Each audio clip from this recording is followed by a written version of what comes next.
Hello and welcome to a new episode of the Data Door Front Porch podcast.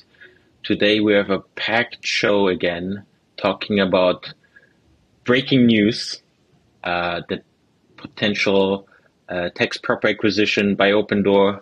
We're talking about pending sales skyrocketing, and if that means that the housing market might be stabilizing. um, Great intro. Let's get started. Tyler, you shared a lot about Opendoor's pending sales growing pretty fast in the last few weeks. Give us an update on that. Yeah, so one of the biggest issues that Opendoor is facing right now is the lemon problem, where when you acquire a bunch of inventory, let's say I buy 10,000 homes, right? The first 1,000 homes that I sell are probably going to be the best of those homes, right? They're flying off the shelves. They're the homes that most people want, and then there's going to be a steady deterioration of quality, most likely from there on out. So that the last homes that you hold from that cohort of homes are the lemons, the ones that are going to be difficult to sell. Normally, this isn't as much of a problem because you're buying inventory just as fast as you're selling it. And so the inventory mix is always sort of in this favoring this positive direction. Eventually, you get rid of the crappy homes and those homes are replacing themselves as well. But the problem that we're seeing with Opendoor right now is Opendoor hasn't really been buying very many homes since August of last year. And so all that's really happening is, they had this massive backlog of inventory and they sold off all the front end of the stuff, but then they have, thousands of homes left that are probably the worst of the bunch. And so because they're not buying a lot of homes, it's been really difficult for us to see an uptick in listing, an increase in sales velocity. And so volumes have deteriorated alongside a deterioration in acquisitions. But what we're seeing in the new year so far is that there's been a massive ramp in pending volumes for Opendoor sales over the past month. It's up actually 40 to 50%, the pipeline of pending sales that Opendoor has over the past month alone, which is kind of it's a movement that we haven't really seen since they've IPO'd and since we've been tracking the data. I mean, going from the level that they were at to the level now. And it wasn't off a small base, even though, despite kind of the fact that sales volume has been down, the base was pretty solid. Probably the base that we saw throughout the entirety of Q3. And so seeing the jump that they're making right now, I think it's probably speaking to some of the changes in the macro that a lot of people are talking about in residential real estate in early 2023. Now, one thing we probably have to clarify on the purchases, our purchase data is like 4 weeks delayed. So we can, while pendings are kind of looking 4 weeks into the future, our purchase data is looking 4 weeks into the past. But also listings are not increasing. Listings are always coming about 15 days after. That's, I think, the median from purchase to listing is 15 days. So we should first see listings starting to rise, and then we would get the accurate purchase data. But none of those are happening yet. So we know that in the last 15 days, Opendoor hasn't significantly increased their purchases. Now, we heard some data in our Discord that people are getting higher offers and like maybe more email notifications, stuff like that. But that's not really an accurate data point, so we don't know where Opendoor stands with that. Now, what do you think? What might be the reasons why Opendoor is not buying yet? Yeah, it's a good question. And kind of going back to what you were just saying is sort of the curious part of this increase in pending sales velocity is what's driving this, right? Because it's certainly not new inventory based on at least the forward data that we have. And so if it's not new inventory, how are they able to sell these homes that, as I've already said, are probably the worst homes in their inventory? And I think what we saw in the first weeks of 2023 is that Opendoor actually did 2 sequential price cuts on their inventory. Not huge price cuts, but probably in the order of 50 to 60 basis points across all inventory. And that was at a time when we were hearing reports of home buyers are back in a big way, right? Like mortgage application activity was shooting through the roof. So open houses were suddenly starting to get foot traffic again. And Opendoor, it sounds like, kind of used that as an opportunity. It modestly cut prices on its inventory, and it's just been shooting homes out the door with regard to the purchase, or sorry, the pending pipeline numbers. And so I think that's positive to see, because they're approaching numbers that we haven't seen since September of 2022, when they had to incentivize realtors with 3.5% commission bonuses. And maybe they're doing something like that. We haven't heard anything. At least I haven't, and no one in the Discord has brought it up. But I think it's a positive signal that they're able to sell off more inventory at pretty modest price declines. But the most important question is, why aren't they buying more inventory, right? Like, what are we waiting for? Because, over the past couple months, they've definitely raised purchase acquisition prices. And so across the cohorts of December and January so far, purchase prices are higher than they were in the preceding months.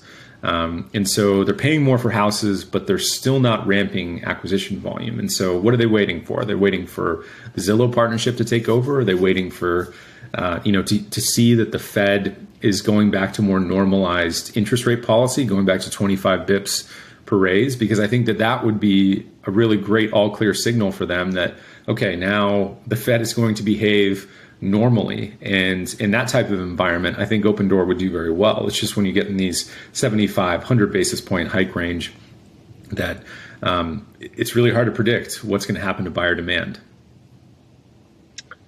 Yeah, one question that came up on Twitter is, and in the Discord as well, if Opendoor is running out of homes now because of the pending volume. And like, that being said, like, even with the increased pending volume, they still have like over 8,000 homes listed. So it would still take them weeks to 10 weeks to sell all that inventory. So they have enough of a gap to increase their acquisitions and like restock. Also assuming Q1 is always, or end of Q1 is always the craziest time for the housing market of the year. That's where there's the highest housing price appreciation, and probably a lot of the deals are being done. So maybe they're, again, taking a risk off, and we will see acquisitions ramp up now. So they only keep like maybe 6, 7, 8 weeks of inventory instead of the crazy amounts of inventory that they had going to Q3, which really was an issue with the depressed volume in the later of the year, right? Yeah, but I mean, that's a great point. Like, just thinking about how much runway they have left with the inventory that they have on hand. Like, Opendoor is a company that has to have homes to make money, right? Like, they have to own homes and they have to resell them just to keep the model alive. Otherwise, they are burning $150 million at least of operating expenses per quarter. And so, as you said, they have 10 weeks, maybe a little bit more, maybe a little bit less of inventory on the books right now. Even if you add in, the current purchase velocity of 1,000 to 1,500 homes a month, we're in the situation where very quickly, they're selling far more homes than they're acquiring, and we're getting to this point where they're far from steady state. And they're going to actually have to go back to what they had to do in early 2021, which is spend several quarters just ramping up acquisition volume just to get to the steady state that they're talking about. Because I actually think that they're operating well below, the scale of their business right now. And so I would say this is the last month. The next 4 weeks are the last month that you can see Opendoor not accelerate purchases and still maintain their current scale. Right? Like, if they don't begin to ramp acquisitions in the next 4 weeks, then Opendoor is really going to struggle. They're going to have to ramp back up. It's going to take several quarters just to get back to the 8,000 homes per quarter range of selling homes. It's really interesting that you bring up the comparison with 2021 and 2020, since I've looked it up in the last few days. In 2020, we were down to they were buying 25 homes a week instead of 250 homes. It was crazy, right? They also laid off 20% of their staff, and they were at a lower baseline than we were last year, because they were going from 2019, where they were basically at 2021, early 2021 scale at 2019. So it took them a long time to ramp up again. I wonder how much of that was getting back into hiring people, the staff that they needed. They had to revamp a lot of their processes, because they went from in-person inspections to online inspections and automating a lot of that, to now where they have these new processes. They still have a lot of the staff, because they laid off, I think, 10%. We don't really know where most of the 10% was, but it feels like they still have enough staff around to speed up more quickly. But we don't know, how will it be a 2021 situation where it will take them multiple quarters to come back, or will it be with this new processes, more automation, that they can do it in a few months if the demand is there? I think the other value, or the other variable to consider in the situation, though, is it's not just the processes and the team that they have in place to see how rapidly they can scale. I think there's also just inherently much more macro risk in buying a huge amount of homes in a short period of time. The Opendoor could probably go out today and send out offers on every single home that's open in every market, but I think that leaves them much more exposed, right? The inventory mix is so heavily weighted. It's more like gambling than investing. And so that might be a play as well, especially in the current environment. I hope they don't go from buying 1,000 homes a month to suddenly buying 4,000 homes a month. Even though I think that might have been the move in the winter, when home prices were at all-time lows and home buyer demand was right down there with it. But I think to be safe, if they don't accelerate purchases in the next month, just to be safe, just to keep their business protected, they're going to have to take some time to scale back into that volume. Yeah. One last point that before we go to the next topic. One thing that I remembered from the last earnings call. So they talked about this 30% target of sales going through their exclusive marketplace platform. And a big part of that was that instead, for all the institutional purchases that they're currently funneling, or in the last year were funneling through, where they first they made an offer to a seller, they bought the home, and then they sold it to institution. They want to move this over to they give an offer to a seller and they never own the home and give it to an institution, right? And that would be purchases in the past that we cannot see in the data right now. We have to rely on Opendoor's quarterly earnings calls for that. And we don't know if they already started doing it. As soon as they talked about it, they already started doing it. I mean, they had 2,000 homes where they did that when they talked about it. Maybe the purchases were actually now 20% higher than we actually can see in the data. We don't know. That's a question mark. We might know next month at earnings, when our data is very off from the purchases that they actually did. And hopefully, that is my big hope, is that this year they will actually will get a little bit more detailed about their revenue and break out different sections of their business. And it would be helpful if marketplaces is broken out from their first party business. But we will have to see if that's the thing. That's wishful thinking at this point, that maybe purchases are 20% higher and they have this flow to the institutions that we cannot observe anymore. Yeah. I mean, agreed. And I think the best part of all that is the bigger the percent of the business third party becomes, the more conservative our estimates of gross margin will be. right?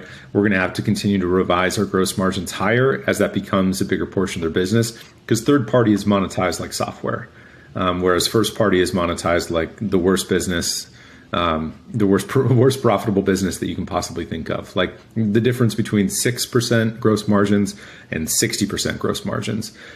It's a vastly different business, and yet the same amount of contribution profit. And so the bigger this third party gets, it's going to have a magnifying effect on Opendoor's gross margins. So yeah, agreed. I wish we could track it better. Maybe we'll figure out something in the future, but as of right now, it's so small that I don't think it's making too much of a dent. That's a good cue to actually tease our business, because we never mentioned it in the past podcast. Yeah. So if you want to actually follow Opendoor's sales, first party sales in real time, sign up for data.com. We have a paid plan called Data.Adams where you can see weekly sales data for Opendoor. You can also observe Opendoor's exclusive marketplace, how many listings, how many sales are going through there. The only thing that we can't see right now is what we talked about, is those third-party institutional sales that are going immediately to institutions. But yeah, make sure to subscribe to Data.Adams yep. And like and subscribe this video. All right. I guess following this topic of Opendoor's pendings increasing, we also hear a lot from other industry experts like Altus Research, Mike Simonson's in his last weekly videos that are excellent, that you should definitely check out on YouTube, Altus Research. He's seeing some really bullish signals on nationwide market overall of pendings picking up. Obviously, year over year, we are still down 10-15% from the 2021 numbers, but it's going a lot better than we expect. And that's also what Redfin CEO Glenn said on Twitter today. Do you have anything to add to there? Housing market stabilizing, maybe? Yeah, it was interesting. It was interesting seeing Glenn come out and defend his company today, because Redfin got a huge price target cut today by one of the banks that cover it, alongside I think Zillow and Compass, just on the basis of a weak housing market. And I think it's mixed, right? We talked in our last podcast about the differences between this housing market decline and the one that we saw in 2008. I think the big savior for this housing market is just how tight inventory is, and how strong from an equity perspective the American homeowner is. And that's not really, that's sort of like a contrived measure of the health of our economy, because a lot of that equity is from housing just going up 20% year on year, for multiple years, and people not spending a lot of money other than their home, right? Because that's all they were doing. But when you think about the current landscape of 2023, it's like, what's the next shoe to drop, right? Apart from the Fed just continuing to raise rates at 50, 75 basis points multiple more times over the course of 2023, it's hard to see how housing goes down much further from here, because, as I said, inventory's locked up. People have no incentive to sell and move to potentially a higher mortgage rate. I think as a result, there's not a lot of inventory entering in. Not even, investment banks, Blackstone, they're not even buying homes right now either. So it's like there's just not a lot of transactions occurring. And although that's bad for brokerages and Opendoor as well from a revenue perspective, it also puts a backstop on how low home prices can go, because there's just not enough supply. And so even though there's not enough demand, there's not enough supply either. And that's kind of the current situation we're in. Yeah, it will be really exciting to watch how the listings data, the pending data of the overall market will evolve.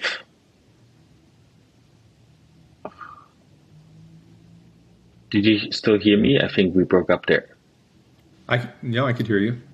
Oh shit. Let me set a marker here and I have to cut. It will be really interesting to see how the overall listings data will evolve over the next quarter, right? We have it seems like we have a really hot market going on. Some people are calling it a seller's market again. But depending on how the Fed will react with their rate increase and how mortgage rate will evolve, this can be like a super dynamic situation again that changes quickly. So next quarter will be super, super exciting for the housing market. Yeah, agreed. I mean, it's been fireworks the entire time that Opendoor has been a public company. So it would have been, I think, better for the company if it was just a normal housing market. I guess it's more interesting for us.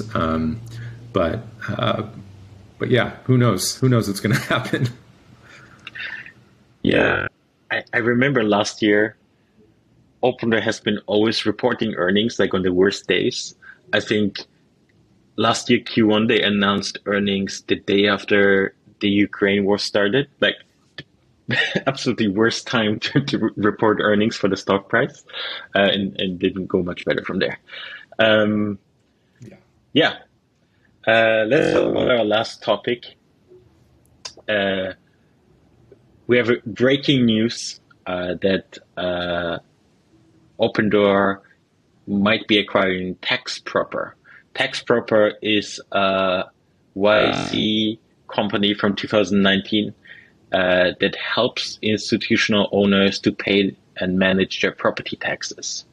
So property taxes are a huge pain for institutional owners that own homes nationwide, which like REITs, etc., want to do for diversification. And each of those local government independently has their own rules and ways to collect and aggregate revenue for those local governments through property taxes.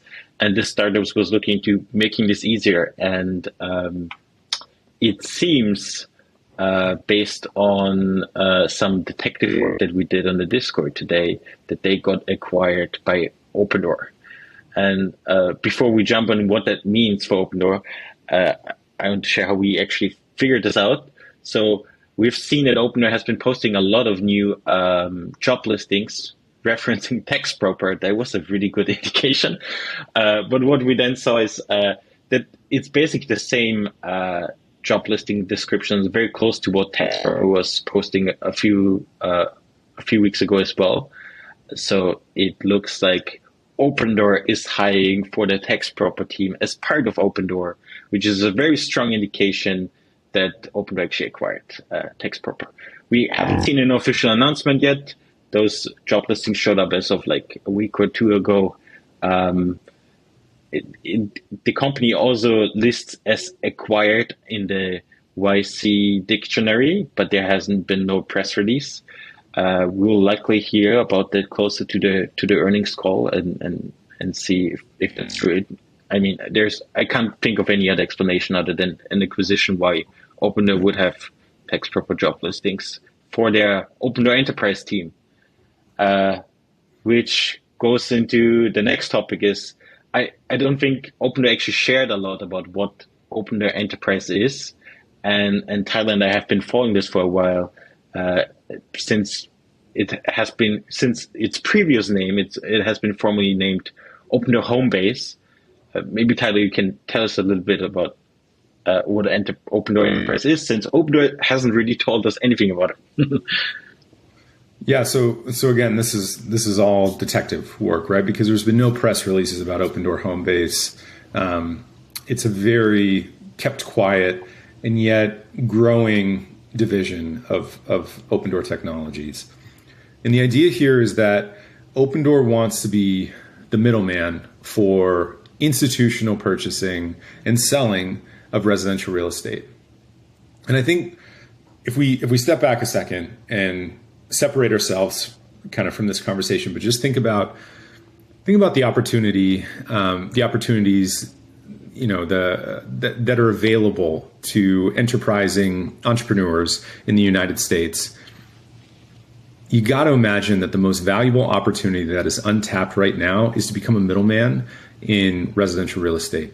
If you can somehow find a way to connect buyers and sellers, and yet expose yourself to no financial or capital risk. You never have to own or manage the property yourself, but you're just connecting them, right? On a wide scale, like becoming a broker for both sides of the transaction. And not just that, but also the software for closing, for title and escrow, for mortgages, for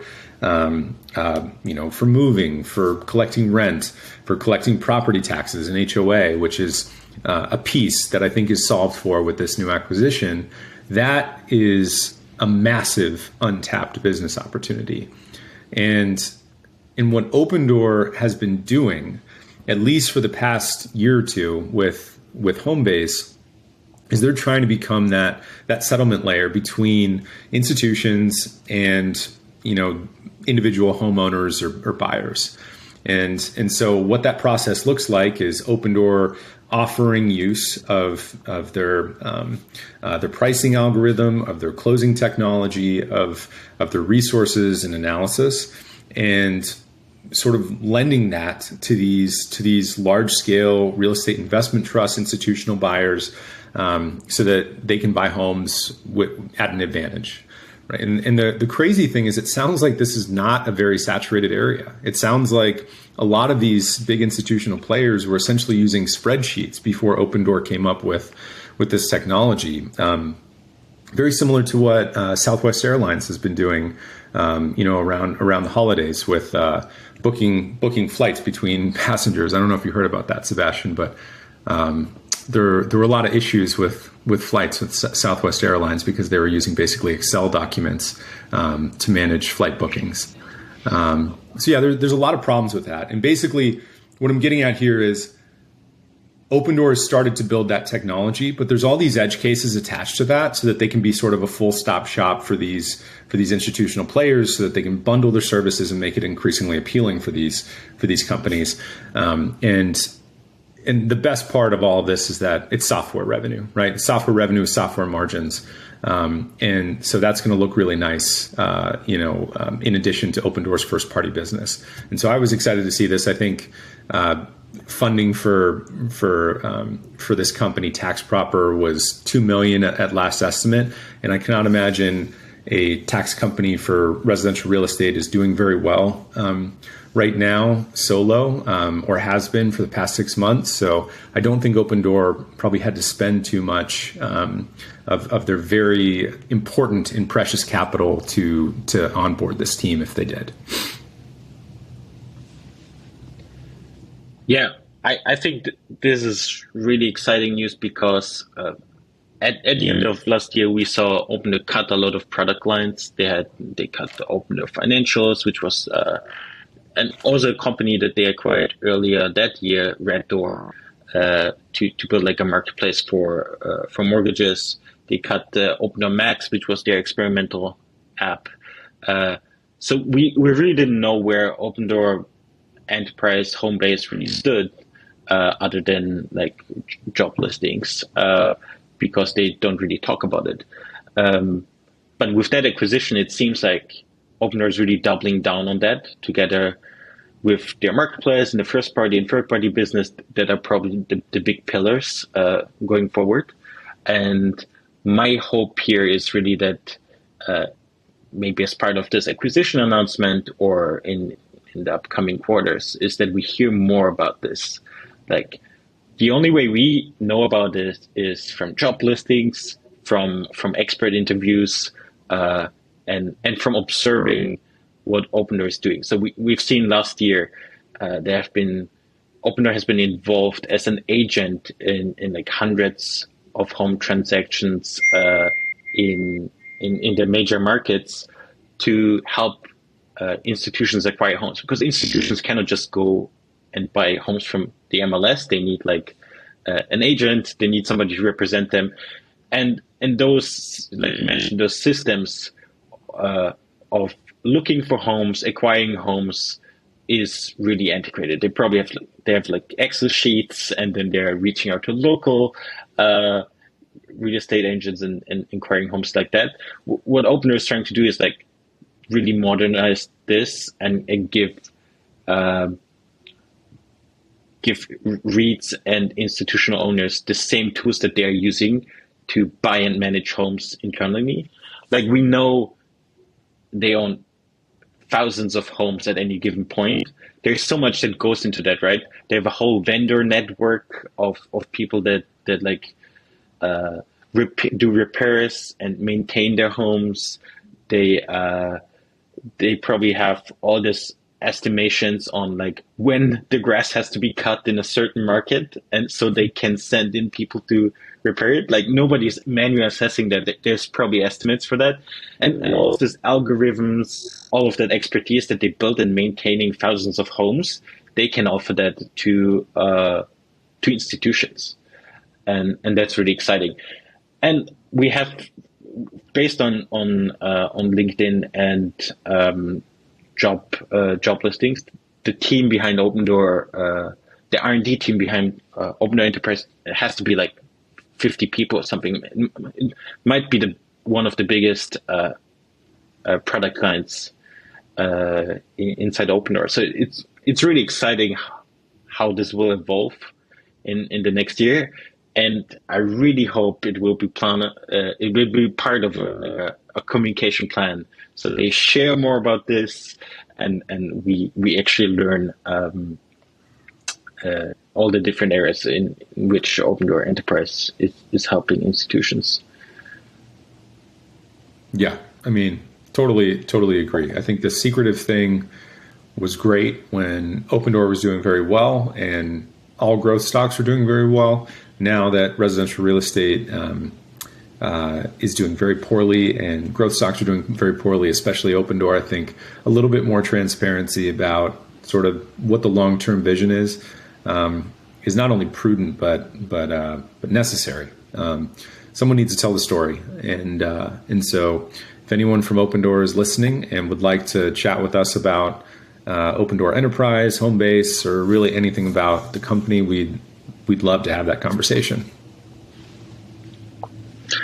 I think a big reason why they might not have shared things about it before is it's obviously the base probably started small in 2021 when they kind of scaled it. We know they had this idea in 2019 because Eric was talking about it at an interview at PropTech, that it was like a growing business for them. But another reason why they probably didn't talk about it is there has been a lot of negativity out there of Opendoor working with institutional buyers, and institutional buyers like BlackRock, like buying up inventory that was needed for real families. That's kind of the argument. And I think a way for Opendoor to change that conversation is obviously their new seller experience, where they present multiple offers. They present their first-party offer, they present their third-party offer from the exclusive marketplace, and alongside that, they can present offers from institutions. And then the burden or the decision goes to the seller, and they can decide themselves if they give it to an individual or an institution, and then they're empowering the seller to make this decision instead of like the big claims out there where Opendoor's buying up homes from real families for institutions. That narrative is not really correct, but with like that seller experience changing, they can really fight this narrative at the same time. Yeah. I think the new seller experience is great, but I would say for Homebase I think doesn't have any of that exposure either, right? Because with Homebase, they're really just a silent middleman. They're not owning the home. They're helping these companies buy homes from either other companies or American consumers. And if they like, you can't have it both ways. You can't be mad at institutions buying homes from American consumers and also sell your home to an institutional investor, right? Like you can't have it both ways. And so I think Opendoor's product here, it's really just software that helps buyers meet sellers. And I think that's that's the end form of Opendoor, right? Is it's not so much like an aggregator of supply like you might see with an Airbnb. Opendoor's final form has to be just this settlement layer between buyer and seller. That's all they want to be, because that is the highest margin, most value service that they can offer in a scalable way. And I think that's very different than just a first party business where they're aggregating demand, right? That's Airbnb. That's Opendoor 1.0. Is just let's buy as many homes as possible and sell as many homes as possible, and hopefully we make a profit. I think in the final form, the fullest expression of this iBuyer model, really they're just connecting buyers to sellers, and that's going to be done with their new marketplace model, and also with this Opendoor enterprise model, where they're just connecting institutional buyers with either homeowners or other institutions. Yeah, big year for Opendoor. I'm pretty excited. I think that's it for our this week's episode. Make sure to check out data.io, sign up, join our Discord. Make sure to subscribe and like this so we can produce more of those videos and get some interviews as well. Yeah, please come say hi in the Discord. We'd love to get your questions. Let us know if we can be doing anything better, or if you know someone that we can talk to about residential real estate. We'd love to. All right. See you next time, Tyler. Maybe.